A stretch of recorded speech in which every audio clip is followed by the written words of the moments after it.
Hello and welcome to the Russian Empire History Podcast, the history of all the peoples of the Russian Empire. I'm your host, J.P. Bristow. This is Season 1, The Forest, the Steppe and the Birth of the Russian Empire, and Episode 61, The Hanseatic League. Before we begin, thanks to New Boyar, Mark, Tsar Muhammad for his continuing support, and everyone subscribing through Spotify or Apple Podcasts. We now have members' episodes coming out on the Caucasus before the Mongols, and we will be covering the Mongol conquest of Central Asia and the Caucasus in parallel to Rus. Hansa is a word deriving from the Old German for band or company. It's related to the Old English word horse, from which we get host. It was used for the ad hoc groups of adventurers that got together to trade, much like we heard about the first Scandinavians venturing into the waterways of Eastern Europe, and evolved over the centuries to mean a merchant guild or commercial alliance. Their origins lie in the German territories of the southern Baltic coast. Like their earlier Scandinavian counterparts, they ventured first into the eastern Baltic, then down the waterways to Novgorod, Smolensk and Polotsk. They also ventured south through the rivers of Livonia and Poland into Halych, or Galicia as it would become, and Hungary. From the eastern Baltic, they also ventured west out of the Baltic into the North Sea, connecting the Eastern European trade to England, the Low Countries, and France. If you think back to that Scandinavian arc from the Volga to the British Isles, the Hansa came to replace that with a new Northern European trade network. London and Novgorod, at opposite ends of the network, were two of its most important nodes. The Hansa called these foreign trading posts kontors, a word that lives on in the Russian word kontora, used for administrative institutions, lawyers or notary offices, and similar things. From their early beginnings, these German merchants gradually formed their guilds, which established control over towns and cities. From the late 12th century, German merchants established a near monopoly over the Baltic trade, while merchants from the Rhineland extended their networks into the Low Countries and England. This led to the formation of the Hanseatic League, which dominated Northern European commerce from the 13th to the 15th centuries, playing a comparable role in the history of economic development to the finance companies and merchants of the city-states of Renaissance Italy. From this introduction, I think you can easily see that this trade network was just as capable of driving German colonization as the Scandinavian explorations of Eastern European waterways had been a few centuries earlier. The Hanseatic League will peak at more than 200 cities and towns, many of which are founded or transformed from insignificant villages by the arrival of a Hanseatic kontor. Cities owing their existence to Hansa merchants include Riga, Tallinn, and Stockholm, and they also built the Catholic churches of Novgorod, Smolensk, and other Rus cities that we mentioned in the last episode. As this process was going on at the same time as the Baltic crusades, which had their own objectives, the Hanseatic League and the Crusaders naturally sometimes came into conflict. This was what led the papal legate, William of Modena, and his interpreter Henry to be sent to Livonia. The Hanseatic League also went to war to defend its positions in the Baltic, inflicting a severe defeat on Denmark in the 14th century and becoming involved in the Swedish War of Independence.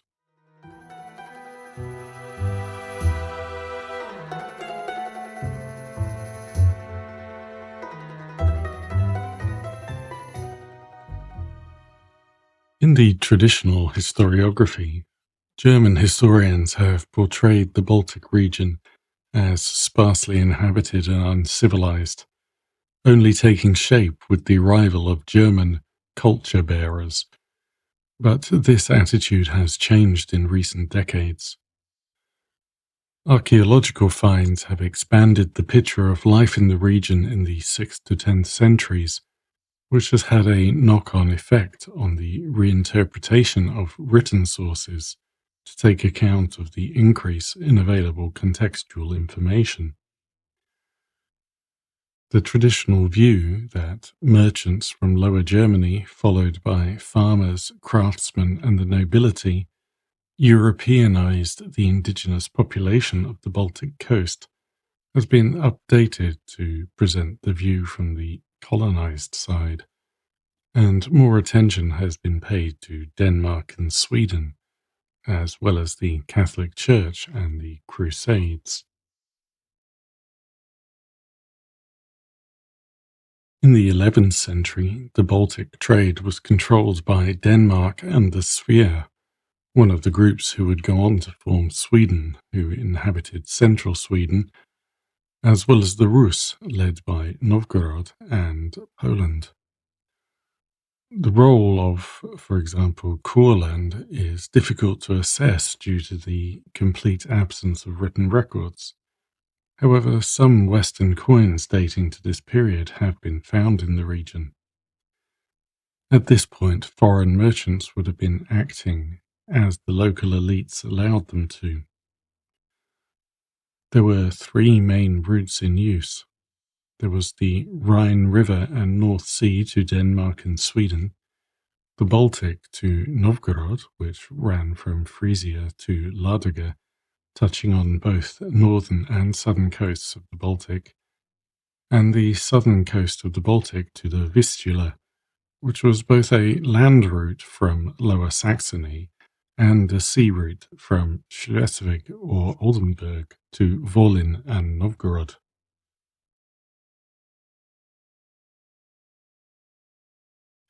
Coins found by archaeologists allow the region to be divided into two economic zones. First, we have southern Sweden, its southern Baltic neighbors, Denmark and Poland. This area is characterized by a large number of small coins indicative of intensive local trade. The second zone is Gotland, Livonia, and Rus, where we still have hordes of Frisian coins. While the first zone was developing into a more modern, structured market exchange, the eastern zone appears to have still been functioning much as it did in the Viking Age. As we have previously noted, there were some moves to mint coins in Rus in the 10th century, but it then reverted to a coinless economy, and the Svea followed a similar path. Coins began to return in the 12th century.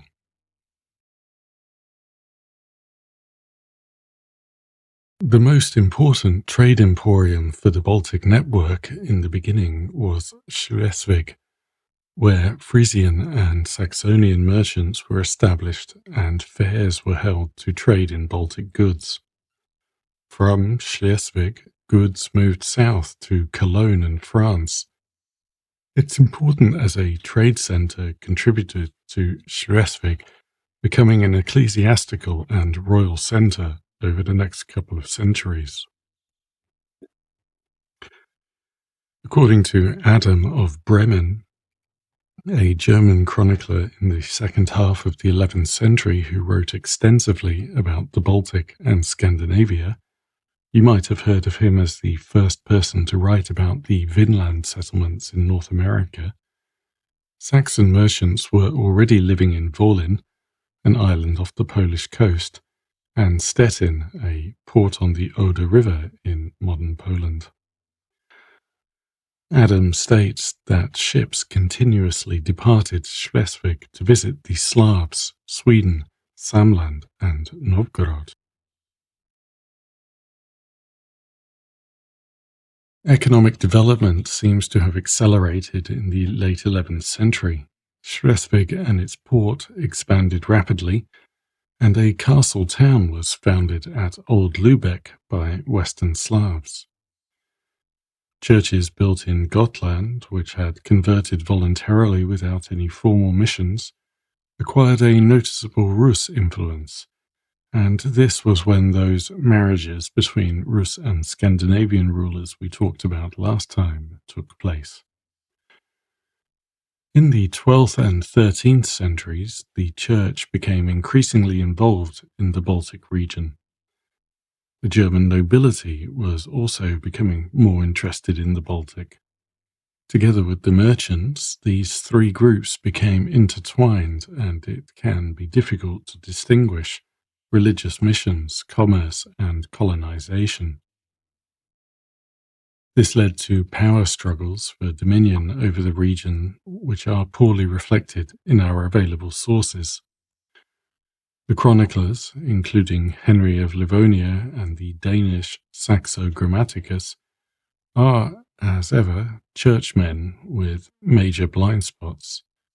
They are often indifferent to secular power politics and entirely disregard commerce. These blind spots can make it difficult to follow some processes. For example, archaeological finds suggest that there was also a Western Slavic expansion in the region at this time. Western Slavs built a fortified trade outpost on Gotland, established a settlement at Riga, and Slavic ceramics became dominant in eastern Denmark. Historian Niels Blomqvist has gone so far as to suggest that there was a Slavic Hansa. Western Slavs likely played a major role in power politics and had fleets larger than any contemporary Germans, but they received very little consideration in the chronicles written by Germans. During this period, Gotland became independent of Svea and began to welcome foreign merchants, where previously it appears only the Rus had visited. Soon it became the central emporium for the Eastern Baltic trade. In Rus, as we've covered at the political level in previous episodes, Novgorod had moved away from its close ties to Kiev. The local boyars, who were changing their knyazes like gloves, had also turned away from trade with Byzantium to concentrate on the Baltic, and German merchants had established themselves along the southern Baltic coast. Thus, between 1120 and 1140, a new network firmly under German influence had come into existence and would remain in place for the next 150 years.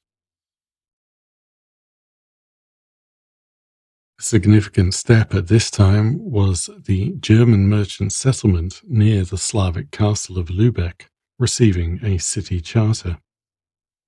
This new city, which still bears the official name of Hansestadt Lübeck, Hanseatic City of Lübeck, was to become the chief city of the League and a model for the colonization of the Baltic coast. It adopted the name Lübecki or Lubice, a Germanization of the Slavic town's name that asserted that it was the successor of the original settlement. Its position at the mouth of the Trave River some 60 kilometers northeast of Hamburg, gave it a shorter route to the Baltic than Schleswig, which it soon began to displace, forming the key trade hub for Westphalian and Saxon merchants. The shift in trade to Lübeck attracted the attention of Henry the Lion, Duke of Saxony from 1142 and Duke of Bavaria from 1156. Henry, who had participated in the 1147 Wendish Crusade, was losing revenue due to merchants moving from his territory to Lübeck. So he conquered and burned the city, but then had it rebuilt in 1159, and it continued its rise.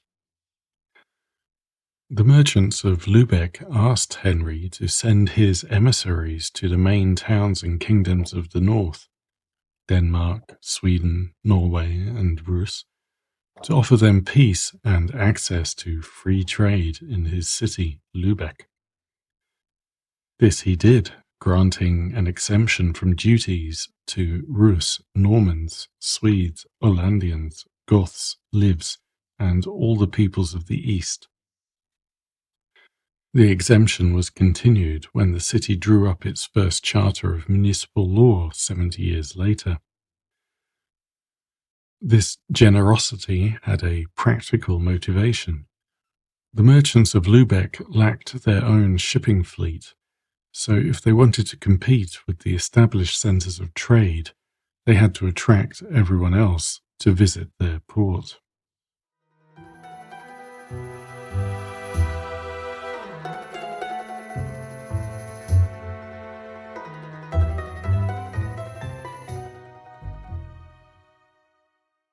Colonisation in the east of the Baltic followed in the wake of the Crusades, with the merchants following nobles and farmer settlers, and participating in the forced conversion of local populations.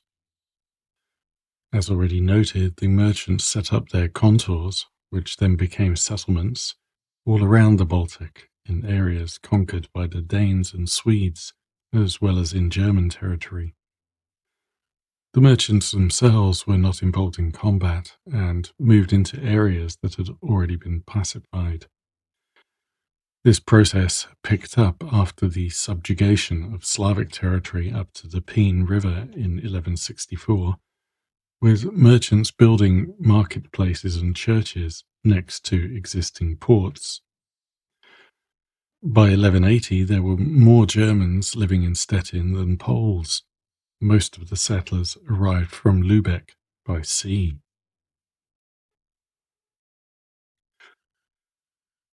The merchants' main target was Gotland, key to the lucrative trade with Novgorod.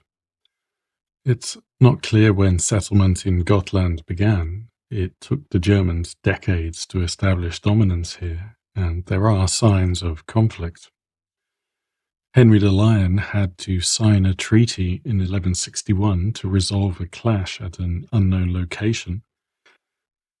In 1180, Germans on Gotland confiscated the goods of Rus merchants from Torzhok, but we don't know why. Due to their lack of shipping, the German presence on Gotland was dependent on the Guts, that was the name for the inhabitants of Gotland, providing them with ships. This was a mutually beneficial arrangement, as Lübeck provided the Guts with opportunities in the west. So despite the traces of conflict, we should not necessarily think of it as the Germans forcing themselves in where they were not wanted.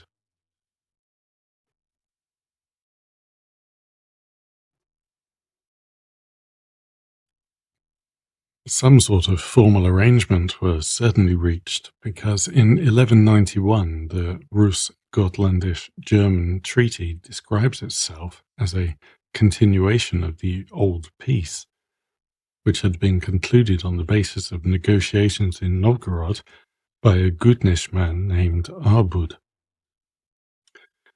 The treaty gave the merchants the right to sail between Novgorod, Germany, and Gotland without hindrance,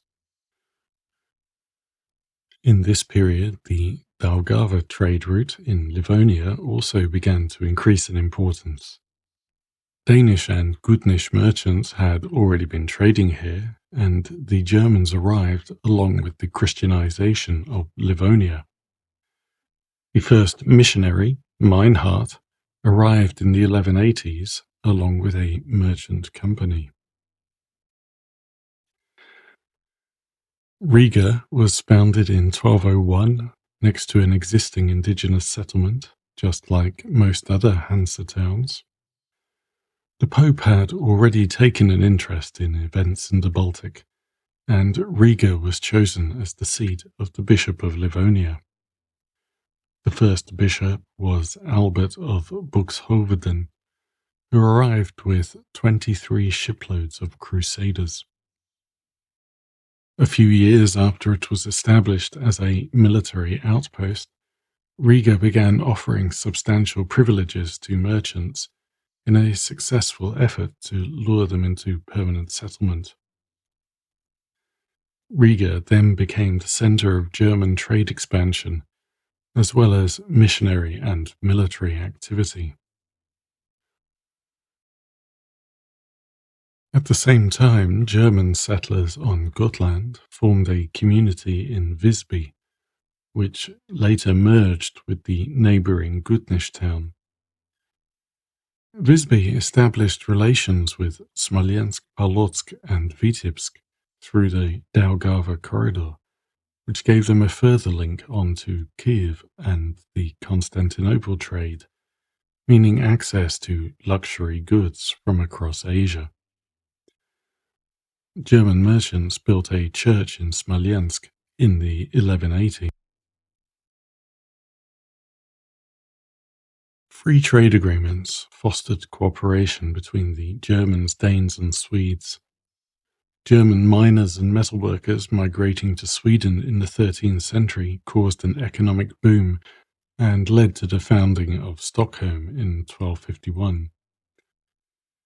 Danish possessions that are part of modern-day Sweden, Halland, Scania, and Blekinge, were particularly important to the Hanseatic cities.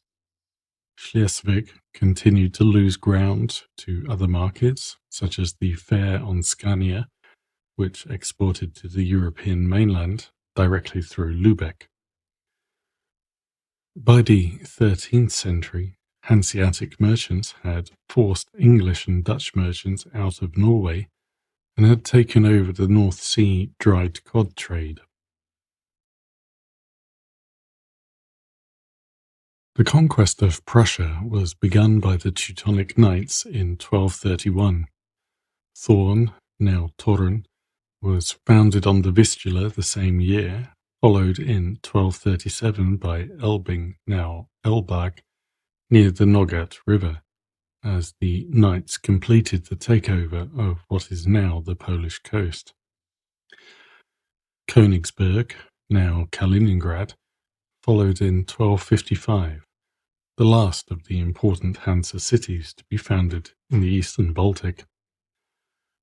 Now a rural settlement began moving inland, creating a German hinterland that by the end of the century reached as far east as the Memel River, now the Nemunas, which flows from central Belarus to the Lithuanian coast at Klaipėda.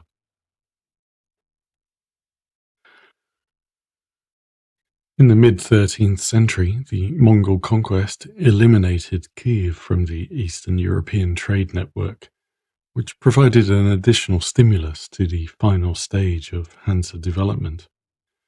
The merchants of Lübeck agreed on transit privileges with the Kingdom of Poland to open the Vistula route, which connected to Kraków, Hungary, famous at the time for its copper deposits, Silesia, and Bohemia. Beyond that, they hoped to find a new route through to the Italian colonies of the Black Sea and the Central Asian luxury goods trade, although as it turned out, Kiev would not be replaced.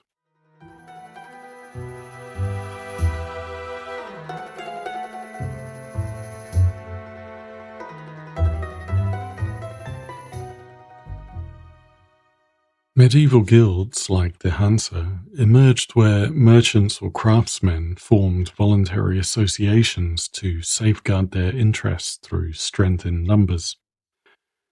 Besides their commercial functions, these guilds also had social and religious functions, which we can see here reflected in the communities, towns, and cities that German traders established all across Northern Europe. Local associations banded together to form larger associations, which increased their ability to self-regulate. The merchant law of self-governance was called the Quarter, growing out of the ancient Jus Mercatorum. Merchant leaders had the power to adjudicate disputes and levy fees. The merchant associations arranged travel in groups for protection.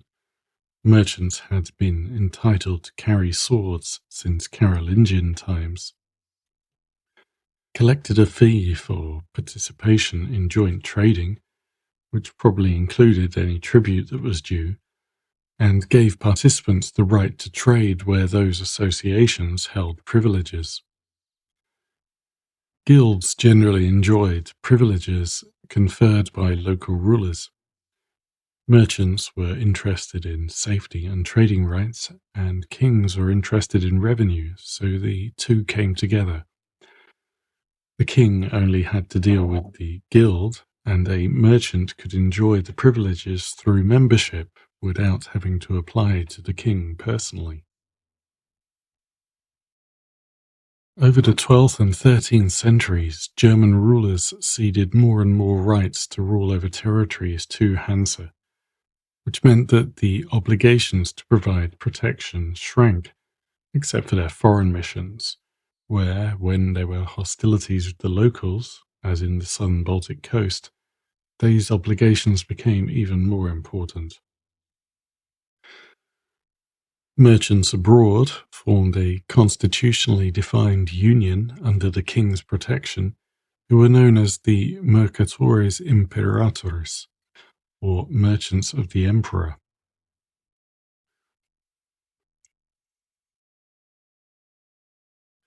Merchants planning a foreign venture would form a Hansa, elect a Hansa Earl, known as a Vik, who would be issued a charge for ensuring the king's protection, either directly or from the town's governors. This charge included holding the merchant's court, leading the merchant's company when abroad, and collecting the king's fee for protection. Some Hansa would admit outsiders, particularly the Hansa of Flanders, although others were noted for charging exorbitant admission fees, but most would only allow merchants from their own hometown to join. One of the reasons why German merchants were so successful in this period was that despite this strict protectionism in their hometowns and cities, they were able to cooperate as a united front abroad, especially in England and in Novgorod. The Hansa of London, for example, joined merchants from 52 cities. In the eastern Baltic, merchants from different cities formed associations in Riga or Gotland before completing their journey into Rus. These associations were noted in the treaties of Novgorod and Smolensk, which declared themselves to be with all the merchants of the Roman Empire, as represented by Visby, Lübeck, Munster, Dortmund, and Bremen. The Hansa formed an organization on Gotland that they called the Universitas Mercatorum Romani Imperii Gotlandium Frequentatium, or the Association of the Merchants of the Roman Empire visiting Gotland, also often referred to by historians as the Gotlandish Union. The Gotlandish Union joined with Gutnish merchants to form the Gilda Communis, and they negotiated treaties with Novgorod together, which reflected the fact that Germans made use of Gotland shipping.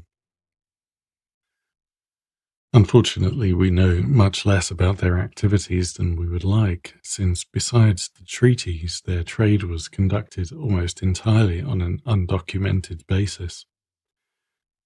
We start to get a better picture of their business as customs records become more common. They were conducting a different trade to their Scandinavian predecessors. Although the Crusades saw enslavement of the local populations, slaves were not a major commodity for the Hanseatic merchants. The Hanseatic League mainly existed in coastal cities that did not have a significant production capacity of their own.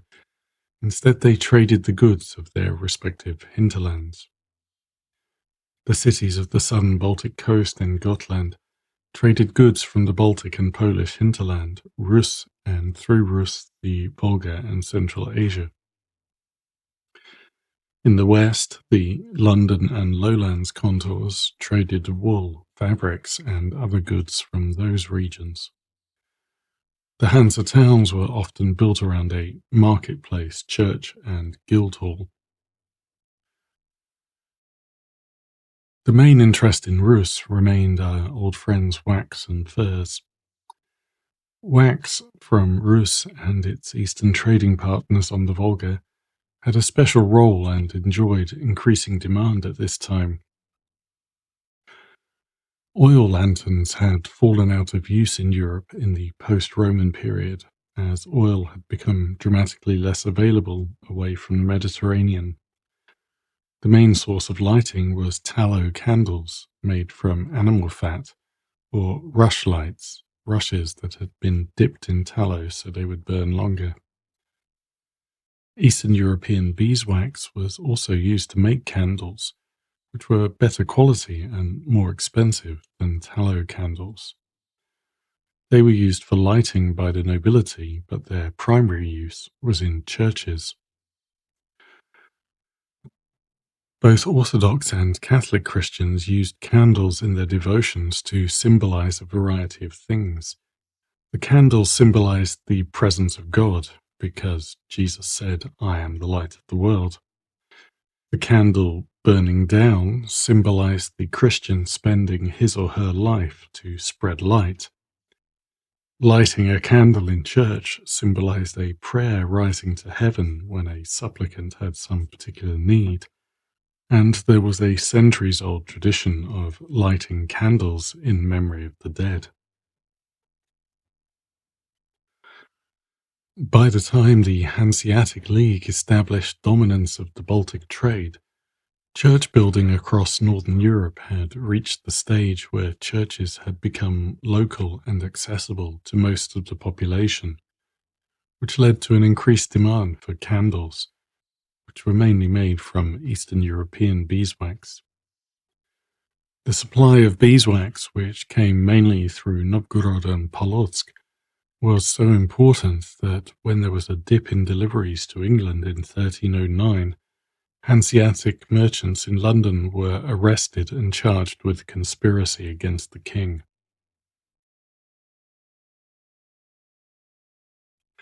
Hemp from Novgorod was another vital commodity for Western markets.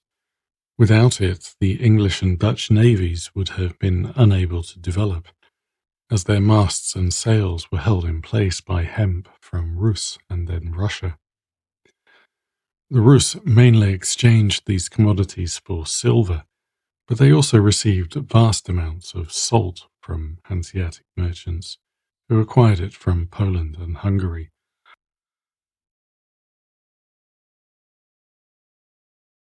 Amber was another Baltic good that experienced increased demand during this period. Known since Roman times, the southern Baltic coast was the main source of amber.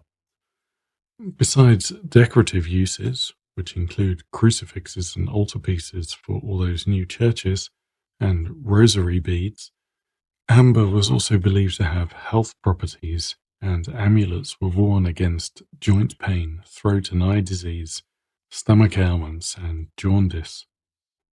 Children from wealthier families could be given amber to chew when teething. The Dukes of Pomerelia established a monopoly on the amber trade, which was assumed by the Teutonic Order when they occupied Pomerelia. Later, it became a crime for any Prussian to possess raw amber. All fines had to be surrendered to the Bernsteinmaster, or amber master, of the nearest town. The head of the Teutonic Order in Königsberg controlled the whole of the Baltic amber trade and manipulated prices. Eventually, the trade became concentrated in Lviv, Lübeck, and Bruges. Amber sales accounted for a third to a half of the order's budget.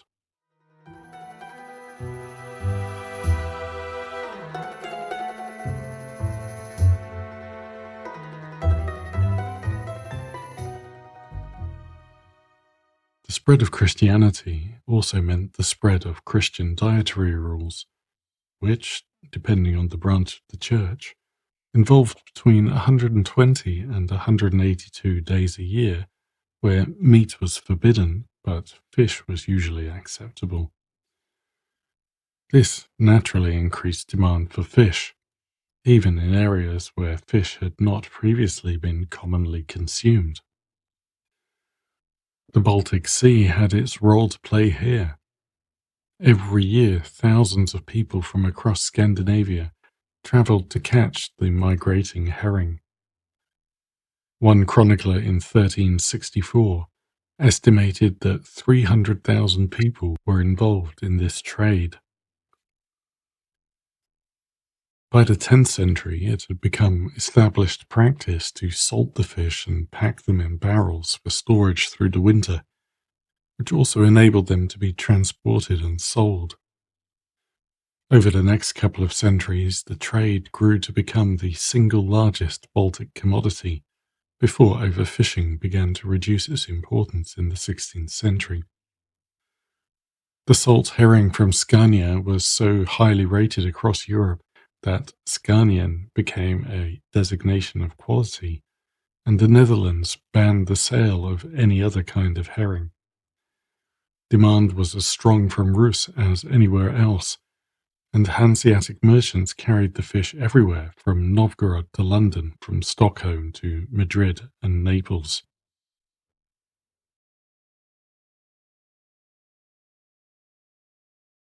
By the 13th century, grain was also an increasingly important commodity. I'm sure that many of you know that the Russian Empire was the breadbasket of the world in the 19th century, and Ukraine's place in the international grain market has frequently been in the news since the Russian invasion.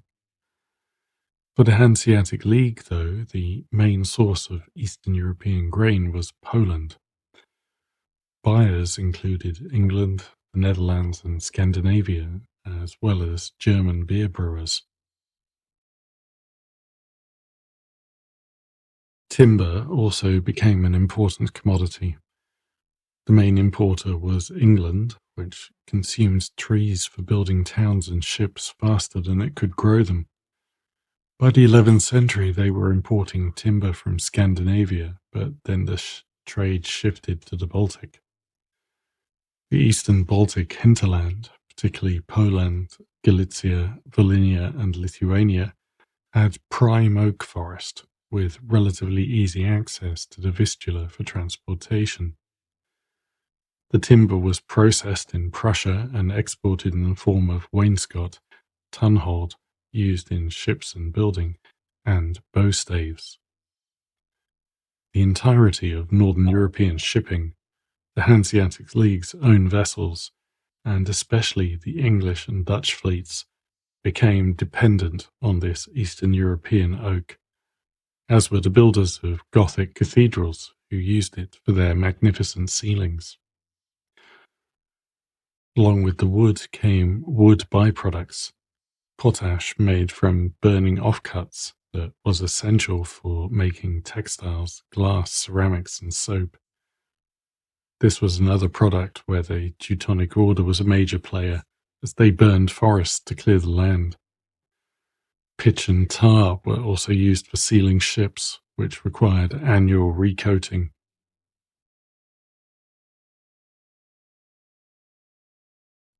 I've talked about the commodities that were involved in the trade with Rus or other parts of the Russian Empire. The Hanseatic League was also the key Northern European trader in textiles, iron, copper, beer, and other goods that did not come from our region of interest, although some were imported to Rus as well. It's arguable that the Hanseatic League played a bigger role in the German colonization of the Eastern Baltic than the Crusades did, which will be our next subject. Its domination will also lead English and Dutch merchants to try to find their own way to the east, which they will eventually succeed in. The colonization of the Baltic coast will have an impact for centuries, from the formation of Prussia and Germany to the partition of Poland and 20th century ethnic cleansing. But join me next episode as we turn to the Crusades. Thank you for listening, and until next time, goodbye.